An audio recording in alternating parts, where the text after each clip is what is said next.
un juicio muy simplista de, pues es que comes mucho. Y es eso. Cuando digo, sí, ahorita como lo mencionas, son bastantes variables las que impactan un diagnóstico de sobrepeso o obesidad.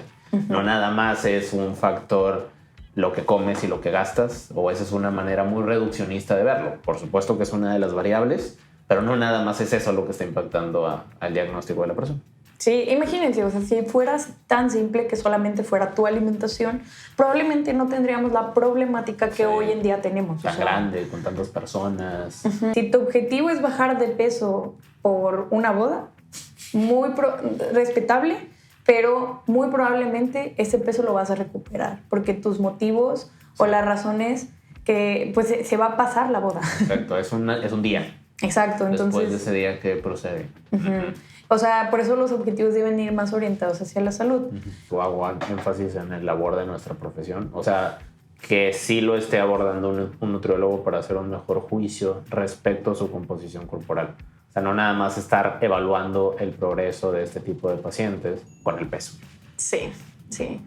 Tiene que ser, como dices tú, una valoración bien completa. Sí, y que, o sea, mi comentario va que nosotros también sabemos interpretar muy bien los datos que dice una báscula de bioimpedancia. Sí. O sea, todos los cambios que a veces, ya sabes, existen con la lectura del agua en la báscula y cómo eso impacta a veces el peso. Ahorita les puse un ejemplo de una evaluación, una circunferencia en un lunes. No es lo mismo que una en un viernes. O sea, ese tipo de cosas para interpretar de verdad el cambio vale mucho la pena. Bienvenidos a un nuevo capítulo de su podcast de nutrición favorito.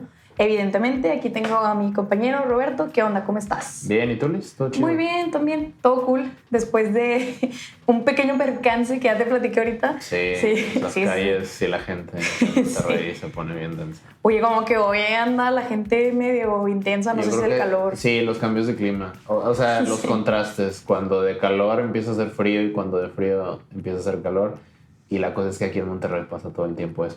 Entonces... hay más locura en las calles. Sí, hoy sí estuvo denso, pero bueno, ya llegamos, ya estamos aquí. Es último capítulo, Roberto. De la temporada. De la temporada número 2. Así es. ¿Cómo te sientes al respecto? Bien. Chido, o sea, lo tomo más como un logro, ¿no? Sí, la verdad es que sí. O sea, la verdad es que hay un buen de disciplina detrás de estos capítulos porque sí es un esfuerzo. Y de planeación. Sí, ahí con los tiempos. La verdad es también ahí... bloquear consulta para que podamos grabar, entonces ahí pues una disculpa para los que no han encontrado disponibles así los viernes. Ups. Es un poquito por esto, pero es por un buen motivo. Sí se está haciendo un esfuerzo relevante al respecto también en la edición, entonces sí, en la planeación, etcétera. Entonces digo, y también la contraparte de agradecerles a los que sí nos siguen escuchando y viendo. Sí, muchas gracias. Esperemos que crezca más esto y que podamos llegar a informarlos. Y pues bueno, hoy no es la excepción. Hoy también hay un tema nuevo. La verdad es que es un tema que le digo a Roberto que, o sea, es un tema que me mueve. O sea, que eso en parte sobrepeso, obesidad o control de peso también, como a veces lo llamamos nosotros los nutriólogos. En tu experiencia, ¿te ha tocado a ti alguna vez, Roberto, tener cierto grado de sobrepeso o obesidad? ¿O siempre has sido más hacia una persona delgada? Fíjate que no me animaría a confirmarlo porque cuando tuve algún tipo de cambio similar, sí fue, no sé, tenía como, o sea, de puberto, a los 11, 12 años, más o menos. Y no sé, o sea, se me decía por adultos que me veía más gordito. Ya. Y cosas así, pero no creo haber rozado algún valor que me diagnosticara. Ok, sí, o sea, no te presentilaron en ese momento. Exactamente, y no conocía mucho menos mi composición corporal. Sí recuerdo, creo que con consultas así con pediatra o así, de que me enfermaba o así. Y que me hacían el comentario nada más de que estaba subiendo un poco más rápido de peso, pero nunca me hicieron un comentario de que tenía que bajar mi peso, tenía que cuidarme. Ya. A lo mucho nada más me puse un poquito más cachetón. Y ya, that's it. Eso es como que eso fue tu único acercamiento. Fuera de eso no. Y que muy probablemente, no creo, es normal a cierta edad, sobre todo antes del brote. Ya ves que hay como una acumulación de tejido adiposo, o sea, de grasa, porque todas las hormonas sexuales están hechas a partir de eso. Entonces, antes de entrar a la pubertad, es normal eso, que haya tantita... Sí, pero la cosa es que te digo ahorita, pues sí sería, o sea, te lo platico de manera anecdótica, no tengo datos certeros, pero sí, fue a lo mucho lo que... Lo que llegaste a sentir. ¿Tú? Sí. No, pues yo, la niña que toda su vida tuvo obesidad, yo creo, también, o sea, nunca me dieron tal cual el diagnóstico. Mis papás también, o sea, como que siempre fui de que, pues las típicas frases, está rellenita, está chubby y así, eran las frases que se utilizaban, pero siempre fui una niña que siempre hizo ejercicio, eso sí. Luego ya entrando a la adolescencia es cuando ya normalizo mi peso, que hace también todo el sentido del mundo, porque cuando estás en la adolescencia gastas más energía. Claro. Y justo me logré normalizar y justo hasta un poquito a partir de pandemia, ahí es donde otra vez empiezo como a sentir ¿por qué estoy subiendo de peso? Fue como poco a poco avanzando y también ahí se juntó que fue pandemia. Claro, es lo que te iba a mencionar, esto fue muy común. Sí. Esto le pasó a muchas personas. Exactamente, o sea, venía de mucho movimiento a mucho menos movimiento. Claro. Entonces ahí como que, por eso ahorita como vamos a explicar, tiene mucho que ver el ambiente o lo que esté sucediendo para que suceda esto. El contexto es una de las variables que fomenta. Sí, totalmente. A ver, vamos, si quieres, como tal, vamos definiendo el concepto de obesidad, sobrepeso también. ¿A qué se refieren? ¿O qué es lo que cuando mencionamos esta palabra, pues a lo que nos referimos? Como tal se va a definir como un exceso en la acumulación de grasa. Médicamente hablando, dan el diagnóstico por medio del índice de masa corporal. Que tienen relevancia en esa fórmula tu peso y tu estatura. Es lo único que se toma en cuenta para hacer el diagnóstico de sobrepeso, obesidad, tipo de obesidad que tengas o normopeso. Exacto, el cual ahorita ya comentaremos nuestros puntos de vista. Otras referencias también marcan la circunferencia de cintura, que también es una medición muy poco objetiva, porque a menos de que la persona que esté tomando la medición esté certificada, ya ves que hay muchas variantes para tomar la circunferencia en la cintura más estrecha, a nivel del ombligo. Entonces, desde ahí... El tipo de cinta que uses, la persona que lo mida, es todo un tema. Exacto. El día en que te presentes, si te hacen una circunferencia un lunes, muy probablemente vaya a ser más voluminosa por los tacos que te comiste el domingo. O sea, y ese tipo de cosas ya manchan un poquito el resultado. Pero sí, dentro de los parámetros que tomamos en cuenta, se toma en cuenta la circunferencia. Exacto. Entonces, si ven, ambos puntos que toman para dar el diagnóstico son muy subjetivos. Sí, pueden ser muy ambiguos. Y ahora sí, hablando específicamente del índice de masa corporal. A ver, ¿cuál es tu experiencia? ¿Qué te ha tocado ver a ti? Pues es que no, en mi caso sí contrasta bastante porque no me dice nada por el tipo de pacientes que veo. La gran mayoría, de hecho, de mis pacientes, es más, aquí me puedo incluir a mí mismo. Si yo tomo en cuenta esa variable, yo llevo teniendo sobrepeso probablemente desde como los 17 años más o menos. En base a mi estatura, mi peso normalmente oscila a mínimo 72, 73, máximo 80. Y mi estatura es de 1,73. Entonces, sí, ya por ahí haciendo cálculos de manera muy intuitiva, siempre oscila a un sobrepeso desde ese entonces. Pero mi composición corporal, que es lo que cuando ya se tienen estos valores le quita bastante validez a lo que nos dice el índice de masa corporal. Desde un tiempo para acá, precisamente de más o menos esa edad para acá, siempre ha sido saludable. Entonces, sí, o sea, para mí, yo, si tomo en cuenta nada más ese valor, tengo sobrepeso. La gran mayoría de las personas que veo en consulta me aparecen con ese valor. Entonces, sí se tiene que aclarar mucho qué significa. Sí, totalmente. Igual, es que aplica lo mismo. ¿A qué nos referimos con composición corporal? ¿Cuánta masa muscular tienes? ¿Cuánto tejido adiposo tienes? La proporción de estos dos es lo que nos va a decir si realmente entras o no en esta categoría de sobrepeso o obesidad. Por ejemplo, a mí si tú me ves únicamente por el índice de masa muscular, de masa corporal, perdón, tengo obesidad. Pero si tú ves mi porcentaje de grasa versus mi porcentaje de masa muscular, vas a encontrarte con que yo sí tengo un exceso de grasa, tengo un sobrepeso, pero no recaen como tal una obesidad. Entonces, aquí por eso está muy sujeto a interpretación. Yo le recomiendo lo siguiente: si tú, por ejemplo, fuiste a una consulta de chequeo médico y el doctor, pues, por facilidad te dijo, oye, ¿tienes obesidad? Para que estés realmente seguro, hazte un estudio de composición corporal. Aquí, por ejemplo, tenemos un equipo especial y ya nosotros te podemos decir, oye, ¿sabes qué? Si traes, o sea, si realmente tienes un exceso de grasa, o también a veces pasa mucho que tenemos no solamente el diagnóstico de sobrepeso, obesidad, sino que también, aparte de un exceso de grasa, tenemos una baja masa muscular, que conocemos como obesidad también sarcopénica. Es todavía un poquito más nocivo para la salud.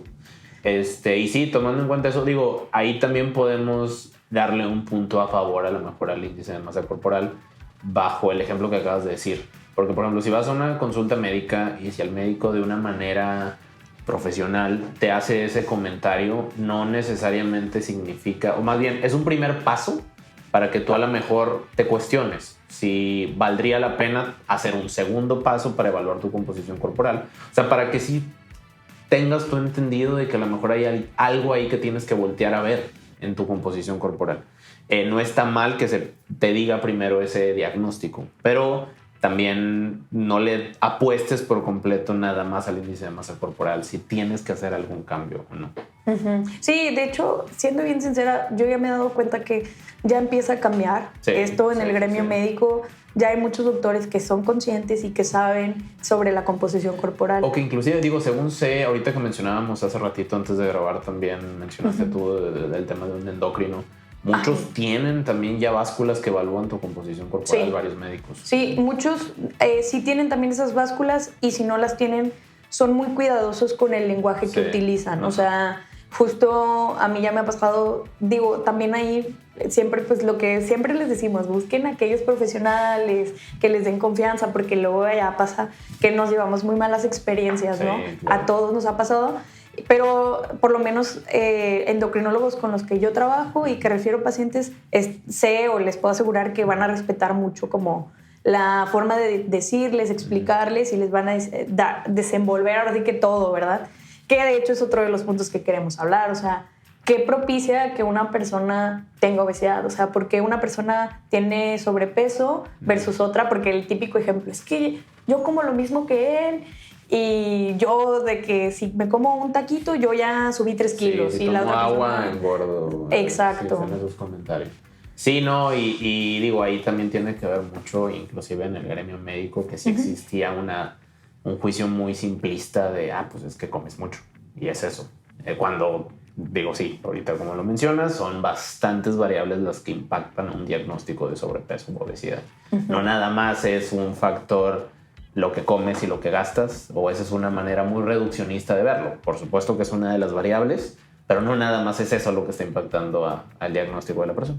Sí, imagínense, o sea, si fueras tan simple que solamente fuera tu alimentación, probablemente no tendríamos la problemática que hoy en día tenemos. Tan grande, con tantas personas. Con tantas personas, pues teniendo problemas para normalizarnos, ¿no? Me incluyo porque la verdad es que formo parte de ese grupo. O sea, a lo largo de toda mi vida he formado parte de, a lo mejor dentro del gremio de estar gordo, estoy en los privilegiados que todavía no entran en cierto rango, porque también luego ahí manejan otros puntos, ¿no? Pero aún así es algo que con lo que he lidiado. Y dentro de las variables sí está la alimentación, sí está el ejercicio, pero hay otras más, las cuales les vamos a mencionar. ¿Alguna que tú nos quieras mencionar, aparte de? Bueno, también tiene que ver mucho, ahorita lo mencionábamos, el entorno, el ambiente, donde estés desarrollándote. La conducta alimenticia de una persona siempre se va a ver impactada por su entorno. Y eso es un factor que también tenemos que... Voy a mencionar tomar en cuenta o respetar, porque si es algo que si se va a empezar a dar una asesoría nutricional al respecto, pues se tiene que conocer para no hacer una intervención nutricional tan contrastante. O sea, no es tan sencillo como, pues te quito esto que has comido toda tu vida. O sea, sí tiene que empezar a haber un trato inteligente de cómo manipular esa variable. Sí, y también que tú seas consciente que también tu entorno, tu ambiente, vas a tener que luchar un poco contra él también, hasta cierto punto. Esa es la parte de la persona como paciente debe de tomar muy en cuenta o saber. O sea, que sí va a existir definitivamente un cambio. Claro. Sí, yo siempre les pongo el ejemplo del típico pastelito que llevan a la oficina. A lo mejor tú estás de que súper comprometido con tu plan de alimentación y llega un pastelito, hubo cumpleaños alguien, curiosamente en las oficinas, pues todos los días cumpleaños. Todos los días, donde hay 200 personas. Sí, exacto. Entonces es imposible y ahí es como que, bueno, a ver, vamos a ver estrategias, a lo mejor no todos los días vas a agarrar el pastel, pero tú trata de agarrar de vez en cuando, o sea, qué te funciona más a ti también. Controlar la porción. Ajá. Ese tipo de cosas, pero pues es algo que tú no puedes controlar. No porque tú estás en tu plan de alimentación, ya, no, ni modo, Roberto, te quedas sin pastel. O el hecho de que tú ahí, por ejemplo, de plano digas, no quiero pastel, sí fomenta ciertos cambios o ciertas conductas en tu entorno. O sea, muy probablemente vaya a haber comentarios de las otras personas por tú no aceptar ese pastel. Exacto. Y eso tiene que ver, o sea, ese comportamiento de las otras personas hacia ti es parte del factor entorno. Sí, a mí me ha pasado mucho, casi muchos de mis pacientes a veces son del gremio de la salud. Me ha pasado mucho con enfermeras que me dicen, Liz, es que siempre llevan, o sea, como que se usa mucho que en lo que ya tomaste los signos y todo, como que en los breaks compran snacks y de que traen papitas. Y de que yo antes no comía mal, no comía eso, pero desde que ya estoy en el trabajo ya... Y en particular en los hospitales, yo siento que es donde sucede mucho. Creo que pasa también en las oficinas, o sea, a lo mejor nosotros no tenemos tanto ese contexto. La verdad es que nosotros a veces le digo a Roberto, es que Roberto, neta, nosotros a veces estamos cegados. Sí, estamos en una realidad muy diferente. Muy diferente, ajá, sí. Aquí totalmente. es cada quien con su tope. Sí. O sea, rarísimo que veas a alguien con un refresco o algo así, no. O sea. Y no porque nos creamos y queramos ser de que perfecto. No. O sea, simplemente es como dentro del gremio de la nutrición, pues se acostumbra. Existen más esas conductas, así se nos adiestro. Sí. Entonces, sí tomar esto en cuenta y para ir implementando cambios. Otra parte bien importante es la parte mental o psicológica. O sea, cómo la persona percibe esta relación, muchas veces también la relación con su cuerpo, con la alimentación. Por cuestiones sociales ya tenemos muy estigmatizado el peso, que ahorita justo también platicábamos de un caso que le decía a Roberto que tuve una paciente más o menos hace 2 semanas, cuyo índice de masa corporal era obesidad, pero igual, o sea, tenía demasiada masa muscular y su porcentaje de grasa estaba dentro de un rango normal. Entonces, obviamente, en ese caso en particular, pues no aplica, o sea, no le voy a aplicar, a lo mejor no es necesario una restricción o no es necesario que yo le diga cosas que, no sé, oye, cuídate porque si no vas a desarrollar enfermedades. Claro que no, ahí no va porque ella está dentro de un rango normal. Ahí lo que faltaría ver son sus laboratorios, porque en este caso no los llevaba, pero ya con los laboratorios ahora sí le puedo decir, vete tranquila, o sea, no tienes ningún tema de qué preocuparte en cuestión de salud. Bajo una óptica de salud. Exactamente. Eso también es importante. Por ejemplo, en deportiva se da mucho, es que yo ya estoy a veces en un rango de salud, pero quiero mejorar. Sí, quiero buscar más por lo que sea, a veces por objetivos deportivos o estética. Exacto, y también es válido. Sí, súper se vale. Se vale. Siempre que sea como, depende mucho nada más desde dónde lo hagas. O sea, que nosotros cuando detectamos conductas de riesgo hacia un TCA, sí se hace el comentario como, a ver, o sea, canalizamos a psicología y muchas veces no aplicamos una restricción porque trae conductas de riesgo. Entonces, otro de los puntos bien importantes también es la parte genética. Que ese siento que también es algo que a veces se desvalida mucho. Sí. O sea, hay veces en que sí siento que muchas veces se pone como motivo cuando realmente no lo es. O sea, sí se usa ese concepto porque sí, o sea, el típico comentario de toda mi familia ha sido o ha tenido algún tipo de grado de obesidad y sobrepeso. Y muchas veces aquí no es necesariamente por el factor genético, sino también por el factor ambiente. O sea, es la misma familia, siempre ha estado en ese mismo ambiente de alimentación y eso es a lo mejor lo que les está impactando, no necesariamente el genético. Sin embargo, sí es una variable relevante. Sí, es que es lo que decimos. Al final del día es el conjunto de variables, no las variables por sí solas. Ajá, o sea, algo que vemos en genética y nutrigenética también es como los genes, tú ya puedes traer el gen, pero no necesariamente se tiene que expresar. El ambiente hace que ese gen se exprese. O sea, si tú, por ejemplo, traes la genética y aparte no haces ejercicio, no comes bien, fumas, bebes alcohol, estás en un ambiente de un buen estrés, el sueño también es otra variable que se nos pasaba a mencionar, que también es importante. O sea, pues obviamente eso va a activar ese gen que tú ya traes. Claro. Entonces ahí es donde les digo, es el conjunto, y a veces uno es complicado porque uno quiere blanco o negro. Y cuando les dicen, no, mira, es que son varios factores y demás, es como que nada. Es difícil abordarlo tanto de una manera simplista como de una manera más elaborada. Exacto. Ambas tienen sus pros y contras. Sí, entonces sí conocer También la parte hormonal es bien importante. De hecho, siempre es algo que se hace en control de peso o cuando ya detectamos a estos pacientes, a ver, necesito un perfil bioquímico para ver cómo están algunas hormonas, y también vemos ahí, ya pedimos estudios aparte para ver perfil tiroideo. Sí, sobre todo si en el bioquímico hay una alteración inmediata, pues sí se explora más en esa alteración, ¿no? Y se piden más en relación a eso, sí. Entonces sí es ¿cómo se dice? Los factores involucrados son muchos. Entonces, viendo todos estos factores, pues el tratamiento obviamente va a ir dirigido a ellos. Claro. ¿Nosotros cuáles podemos controlar? Pues alimentación. Sí, la alimentación, el ejercicio per se no que lo controlemos, pero sí tenemos que estar conscientes de que ya va a ser, en el caso de que se esté haciendo, una persona que no nada más va a estar bajo una restricción calórica, sino una persona que va a estar bajo una restricción calórica y aparte va a estar haciendo ejercicio. O sea, y ahí ya cambia un poquito también la dinámica. Pero sí también es muy buen anclaje la parte de... Digo, me ha tocado también ver eso, que por el ejercicio la alimentación tiene más importancia para la persona. O sea, porque ya también puedes tener otro tipo de... Por ejemplo, este es un caso que me encantó ver hace no mucho, que como la persona que estaba entrenando a este paciente estaba generando un abordaje del ejercicio más del punto de vista de hacer tu cuerpo más funcional, que ese es un tema muy elaborado, el decir que es funcional, pero me refiero a hacer el cuerpo que pueda recorrer rangos de movimiento que antes no, o llevar a cabo tareas diarias que antes no podía, cargar más peso, ser más ágil, ser más rápido, más desde un punto de vista así, funcional.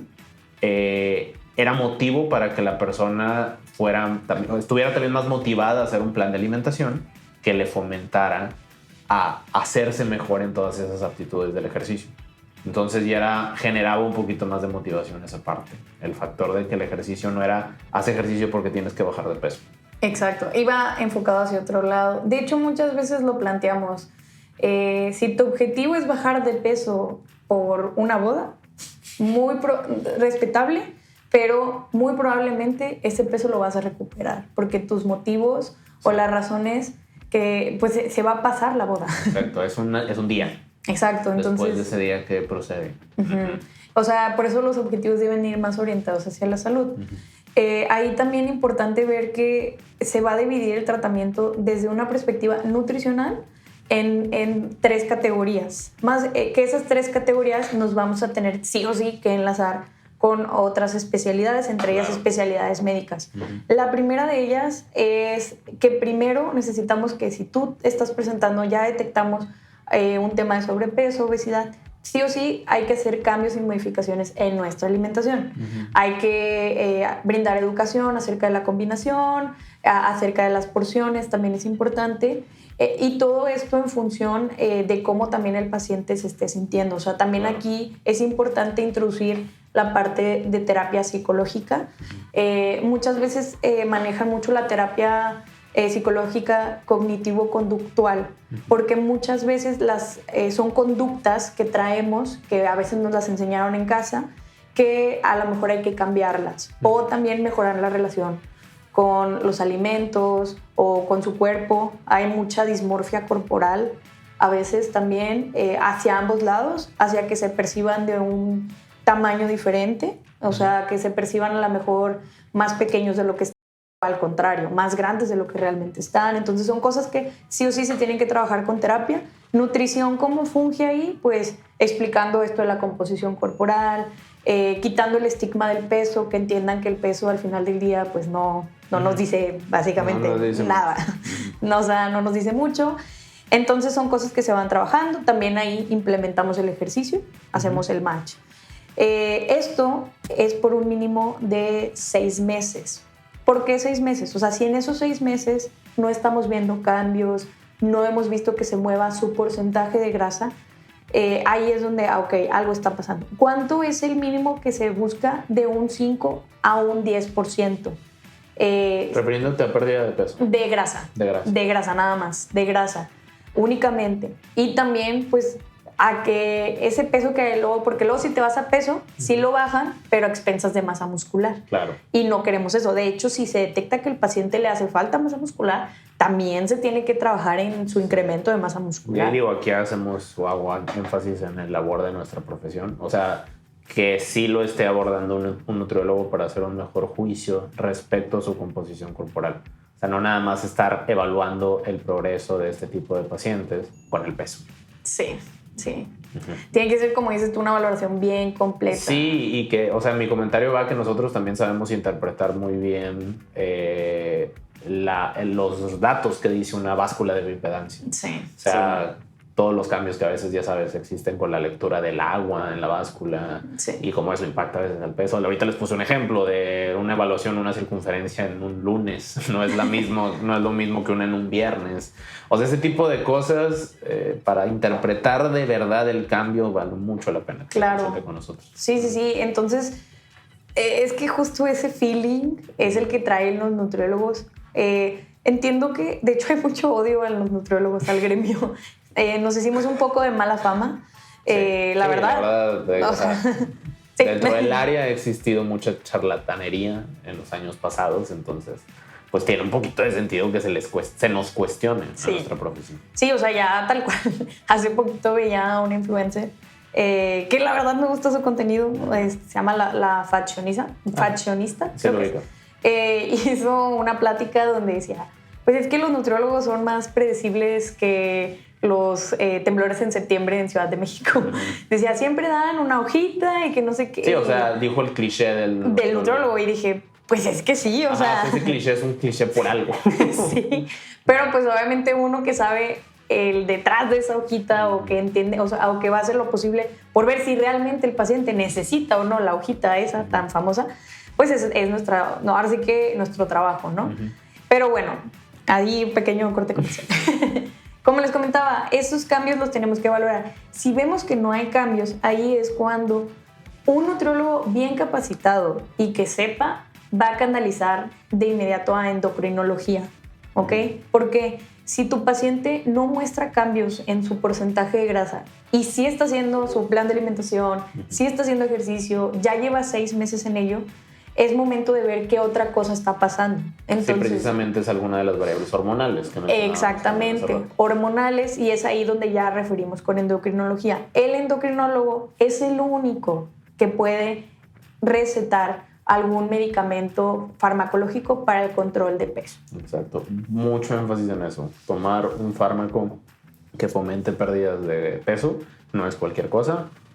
Debe de ser bajo cierto escenario. Ahorita acabamos de implementar uno. Van varios meses en los cuales la intervención de nutrición y ejercicio no está siendo funcional y lo dosifica y lo prescribe solamente un endocrinólogo. Nadie más. Ok, eso que quede claro. Porque es que siento que luego los... Sí, hay nutriólogos. Hay nutriólogos. Miren, les voy a platicar el típico. Sabemos que hubo un medicamento que hace algunos, todavía está en boom, es la... ¿Loglistat? No, Ozempic, que se hizo muy famoso por Kim Kardashian. Ese medicamento sí se utiliza para la pérdida de peso, pero además también lo utilizan pacientes diabéticos tipo 1, medicamento con el cual lo necesitan para vivir, o sea, no es un medicamento. Por su diagnóstico. Entonces, ¿qué pasó? La gente escuchó esto y fue y acabó con este medicamento, a tal punto que ya ahorita se necesita una receta médica para obtenerlo. Entonces, hay dosis que se manejan, hay un tiempo, no nada más es el medicamento, tienes que seguir haciendo ejercicio, tienes que seguir haciendo dieta, hay efectos adversos también, los cuales ya tu doctor te va a explicar. ¿Y cómo fungimos ahí nosotros? Pues obviamente siguiendo promoviendo estos buenos hábitos. Claro. Si ya después de este tratamiento farmacológico no vemos también cambios, la tercera instancia es la cirugía bariátrica, que también no estamos peleados los nutriólogos con la cirugía bariátrica. Para nada.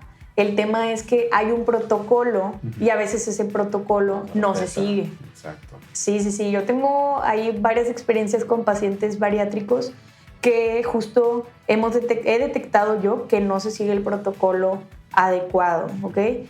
¿Cuál es ese protocolo? Pues ya traes un previo, o sea, ya intentaste perder peso de manera cambiando hábitos, yendo a terapia psicológica y pues no viste resultados. O sea, prácticamente abordaste todas las variables que eran manipulables por ti y no se logró el cambio esperado o el que necesitas. Por supuesto que sería un poquito también ingenuo de nuestra parte como nutriólogos creer que pues ya se hizo lo que se pudo. O sea, sí necesita existir esta herramienta.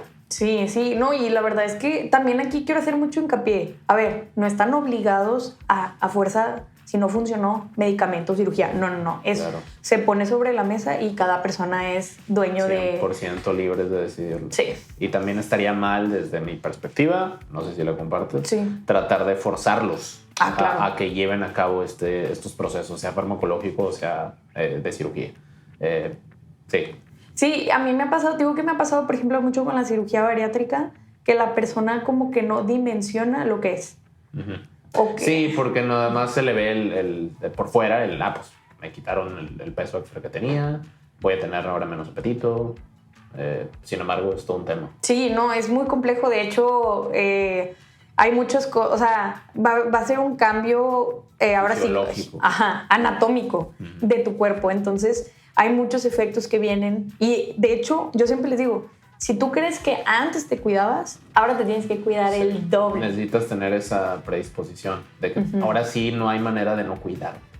Y si no te cuidas te vas a ir hacia el otro punto que es la desnutrición. Entonces, la verdad, por lo menos aquí en Monterrey hay varios centros que justo tienen a todo este equipo multidisciplinario, sí lo hacen muy bien. El tema es que ya también en el seguro, en el IMSS, ya están haciendo creo que cirugías bariátricas y también en Secretaría de Salud, en ciertos pacientes. Me tocó aquí en Monterrey no, pero sí me tocó en Ciudad de México, que ya en el hospital, en el G.A. González, ahí ya hacen la cirugía bariátrica. Y ya también tienen estos protocolos, pero a veces las mismas personas no lo siguen. Entonces, pues tú también te tienes que comprometer. O sea, si realmente quieres un cambio, tienes que ir a tu terapia psicológica, tienes que entender el cambio que le vas a provocar a tu cuerpo. Yo tenía un paciente que ese paciente se hizo la cirugía bariátrica. Y yo lo veo como 2 semanas después. Este paciente yo no lo vi previo porque era un paciente como dentro de una rotación que yo tenía.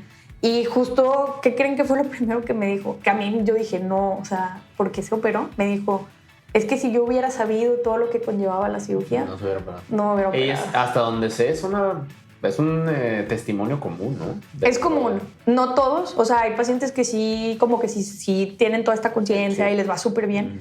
Pero este paciente me dijo eso y yo así como, es que sí, o sea, ¿cómo lo operaron sin antes? Sí. Yo le pregunté como que viniste previo. No. Es que, bueno, pero ahí fue eso entonces. O sea, sabes que la persona a lo mejor no estaba apta para la cirugía y que iba a tener esa misma consecuencia o esa misma relación con su decisión porque no pasó por los pasos previos de la manera correcta. Exacto. Y a veces también he recibido comentarios como... Encontré que mi problema no era tanto la alimentación, o sea, a lo mejor, a veces hasta ya, por ejemplo, llegan al peso que querían y todavía no tienen una aceptación de su cuerpo. Porque dicen, es que no era la alimentación, era un tema mental que pues eso únicamente lo puedes tratar con psicología. Pues sí. Es bien complejo, por eso del tratamiento se ve bien fácil, pero no, o sea, es bien complejo porque van involucradas muchas variables y pues para esto es este capítulo, o sea, para que conozcan, para que la gente sepa cómo se lleva a cabo. Sí, para que despierten un poquito a lo mejor esa como intención, sobre todo si a lo mejor tienen esa premisa del diagnóstico ustedes, si a lo mejor vale la pena que conozcan cómo debe de ser el orden de las cosas en caso de que quieran tomar manos a este tema. Sí. Y traten de respetarlo. O sea, por algo existen protocolos, hay guías que nos dicen cómo debe ser el manejo, tanto aquí en México como en Estados Unidos como en China. Y justo en todas como que caen en lo mismo. O sea, como son similares en ese sentido. Y pues por algo es. Claro. Por algo es. Pues bueno, Roberto, vamos cerrando un poquito el capítulo. ¿Conclusiones? Sí diría que primero, inclusive hasta si se te hace el diagnóstico del profesional que le haya tocado hacer del diagnóstico, sí debes de empezar a tomar decisiones al respecto si quieres hacerlas de manera bien inteligente desde un inicio. O sea, sí vale la pena que ahorita, por ejemplo, hicimos mucho énfasis a lo mejor en lo que más nos toca, que es lo de un diagnóstico a partir de composición corporal. Sí vale la pena que voltees a ver eso primero, que sí respetes bastante el orden de las cosas en el escenario de querer modificar el diagnóstico. Sí, bueno, de mi parte también igual sería que no porque tú seas una persona que ya trae este bag de exceso de peso y demás. Sé que muchos ya nos tienen miedo a los nutriólogos por malas experiencias. Sí, claro. Por malas Insisto, experiencias. O sea, también puedo respetar mucho eso. Por eso digo también si la persona lo decide. O sea, puedo entender bastante que por una mala experiencia a lo mejor sea complicado tomar la decisión de ir con un profesional porque se sabe que se les va a poner cierta etiqueta, etcétera. Se cree que se les va a poner cierta etiqueta, etcétera, por tratos previos. Sin embargo, creo que también estamos como contribuyendo mucho a eso nosotros, que ya se está cambiando mucho la manera en que se aborda. Sí, nosotros también reconocemos que pues, se cometieron errores.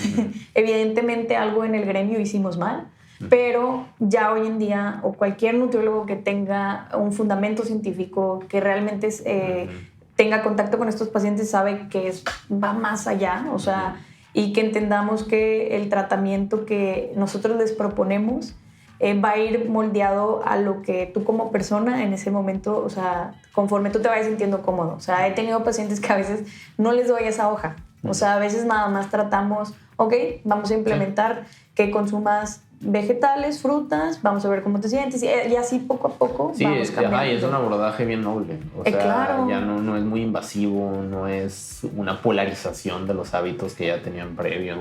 O sea, sí es una manera más realista de tratarlo. Entonces, yo más que nada sería eso, que se acerquen, que se informen, para esto son este tipo de, pues ahora sí que de capítulos, y también los invitamos a que si alguien se siente con la confianza o dice, ves que tengo muchas dudas, nos pueden enviar mensaje a nuestras redes sociales. En todos estos temas creo que me animo a decir que cualquiera del equipo somos bastante conscientes y se les va a dar un trato top. Sí. Además, imagínense, o sea, por ejemplo, en mi caso, no solamente tengo la experiencia profesional, sino literalmente he pasado toda mi vida también lidiando con eso, entonces créanme que experiencia no falta. Entonces, pues bueno, gracias por habernos visto. Comentarios, recuerden que la próxima temporada ya casi está a la vuelta de la esquina. Probablemente haya 1 o 2 semanas a lo mejor ahí de break, pero pues retomamos. Sí, igual, ya saben, creo que también se comentó en el final de temporada previo, si hay algo respecto a la tercera temporada que les gustaría que se abordara o cambiara, con confianza nos lo escriben. Bueno, nos vemos el próximo capítulo. Bye. Esto fue Feel Gooding Podcast, donde exploramos juntos cómo la alimentación puede ser la base de tu bienestar integral. Feel Gooding Podcast.